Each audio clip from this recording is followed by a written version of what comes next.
நாமக்கல் மாவட்டம் புதுச்சத்திரம் காவல் எல்லைக்குட்பட்ட பகுதியில தெத்துக்காடு அருந்தேரி சமுதாயத்தை சார்ந்த மணி என்பவர் சேந்தமங்கலம் காவல் எல்லைக்குட்பட்ட பகுதியில் காலப்பநாயக்கன்பட்டி சித்ரா மாற்று சமுதாயத்தை சார்ந்தவர்கிட்ட ஒரு 60,000 காசு வாங்கியிருக்காருங்க. அந்த 60,000 பணத்தை வாங்கி வாரமானா திங்கக்கிழமை 6 மணிக்குள்ள ஒரு 7,500 காசு கட்டணும். இதுதான் அவங்களுடைய நிலைப்பாடு. இந்த வட்டி 100க்கு 5 ரூபா வட்டிங்கிற மாதிரி கொடுத்திருக்காங்க. கந்து வட்டி, மிகப்பெரிய கந்து வட்டி. இந்த அமௌண்டை பெற்றுக்கொண்ட பட்டியல் சமுதாயத்தை சார்ந்த மணி என்பவர் அந்த பணத்தை 5 வாரம் கட்டியிருக்கிறாரு. 6வது வாரம் கட்டும்போது 1/2 மணி நேரம் லேட்டு, வெறும் 1/2 மணி நேரம் லேட்டு.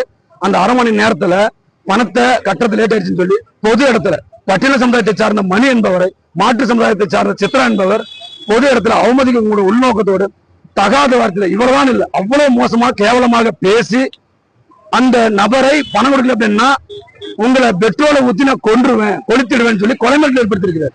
அது மட்டும் இல்லாம உங்ககிட்ட பணம் வாங்குறது எப்படின்னு தெரியும், உன் பொண்டாட்டியும் பிள்ளையும் கடத்தி, அதாவது கூட்டிட்டு போயிட்டு எப்படி பணம் வாங்க முடியுமோ அப்படி நான் வாங்கிக்கிறேன்னு சொல்லி பகிரங்கமா மிரட்டிருக்காரு.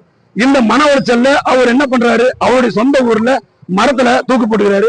அதை அவருடைய மனைவி அக்கம் பக்கத்தை காப்பாற்றி சேந்தமங்கலம் அரசு மருத்துவமனை கொண்டு போனாங்க. முடியாதுன்னு சொல்லி நாமக்கல் அரசு மருத்துவக் கல்லூரிக்கு மேல் சிகிச்சைக்கு அனுப்பப்பட்டு சுமார் 10 நாளுக்கு மேல ட்ரீட்மெண்ட் பண்ணாங்க. அதுக்கப்புறம் இப்ப டிஸ்சார்ஜ் ஆயிருக்காங்க. இந்த சம்பவம் 3 நாளா சத்திரம் ஸ்டேஷன்ல காவல் ஆய்வாளர் திரு வசந்தா அவர்கள் அந்த வழக்கை வாங்கி 3 நாளாங்க ஒரு பட்டியல் சமுதாயத்தை சார்ந்த புகார் கொடுத்து 3 நாளா ஸ்டேஷன்ல எந்த எஃப்ஐஆரும் கிடையாது, எந்த விசாரணையும் கிடையாது. அதன் பிறகுதான் எஸ்பி நாலேஜ் கொண்டு போன பிறகு சேந்தமங்கலம் ஜூரிஸ்டிக்ஷன் சேர்ந்ததுன்னு சொல்லி மெத்தன போக்கோடு அரசு ஊழியராக இருந்து கொண்ட ஒரு காவல் ஆய்வாளர் மெத்தன போக்கோடு சேந்தமங்கலம் காவல் ஆய்வாளருக்கு டிரான்ஸ்பர் பண்றாங்க. சேந்தமங்கலம் காவல் ஆய்வாளர் மேலோட்டமா ஆதிக்க சாதிவாதிகளுக்கு பணபலம் கொண்ட கயவர்களுக்கு கந்துவட்டி கும்பலை காப்பாற்றும் உள்நோக்கத்தோட 2 பிரிவின் கீழ் வழக்கு பதிவு பண்றாங்க. கந்துவட்டி தடை சட்டத்துல ஆபாசமா பேசினாங்கன்னு சொல்லிட்டு அப்ப 2 பேரும் பேசணும் உண்மைன்னு தெரியுது. காவல் ஆய்வாளர் சொல்றாரு, சேந்தமங்கலம் காவல் ஆய்வாளர், நீங்க அந்த அம்மா திட்டுனது சாதி ரீதியா பேசுனது உண்மை, அது மாற்று கருத்து இல்ல.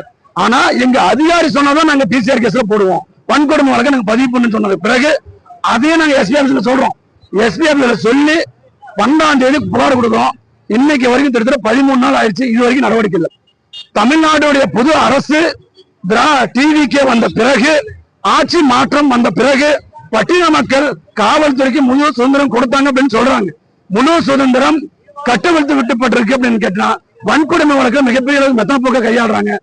தமிழக வெற்றி கழகத்தினுடைய முன்னாள், அதாவது முதலமைச்சர் ஜோசப் விஜய் அவர்களுடைய கட்டுப்பாடு இருக்கக்கூடிய காவல்துறை செயலிழந்து இருக்கு அப்படிங்கறத தமிழ் புலி கட்சி மிக தெளிவோடு நாங்கள் சுட்டிக்காட்ட கடமைப்பட்டிருக்கிறோம். ஏன் சொல்றோம் அப்படின்னா, நாமக்கல் மாவட்டத்தில் இருக்கக்கூடிய வன்கொடுமைகள், நாமக்கல் மாவட்டத்தில் நடக்கக்கூடிய பல்வேறு கந்துவட்டி பிரச்சனைகள்ல காவல்துறை கந்துவட்டிகளுக்கும் வன்கொடுமையை நடத்தக்கூடிய ஆதிக்க சாதிகளுக்கு உடந்தையாக செல்கிறார்கள். இருக்கு சட்ட ஒழுங்கு இங்கு சீர்கட்டு இருக்கு என்பதை இந்த கண்டன ஆர்ப்பாட்டத்தின் வாயிலாக தெரிவித்துக் கொண்டு மணி என்பவர் கொடுத்த புகார் மனு மீது உரிய பிரிவின் கீழ் வழக்கு பதிவு பண்ணணும். கந்துவட்டி ஆபாசமா பேசினாருன்னா அவர் பட்டியல் சமுதாயத்தை சார்ந்தவர், எனவே வன்கொடுமை வழக்கு பதிவு பண்ணுகின்ற ஒரு கோரிக்கையை தமிழ்நாட்டினுடைய அரசிற்கும் தமிழ்நாட்டினுடைய காவல்துறைக்கும் வலியுறுத்தி இந்த போராட்டம் என்பது நடைபெற்றுக் கொண்டிருக்கிறது. டாக்டர் குமரவேல், தமிழ் புலி கட்சியினுடைய மாவட்ட செயலாளர், நாமக்கல்.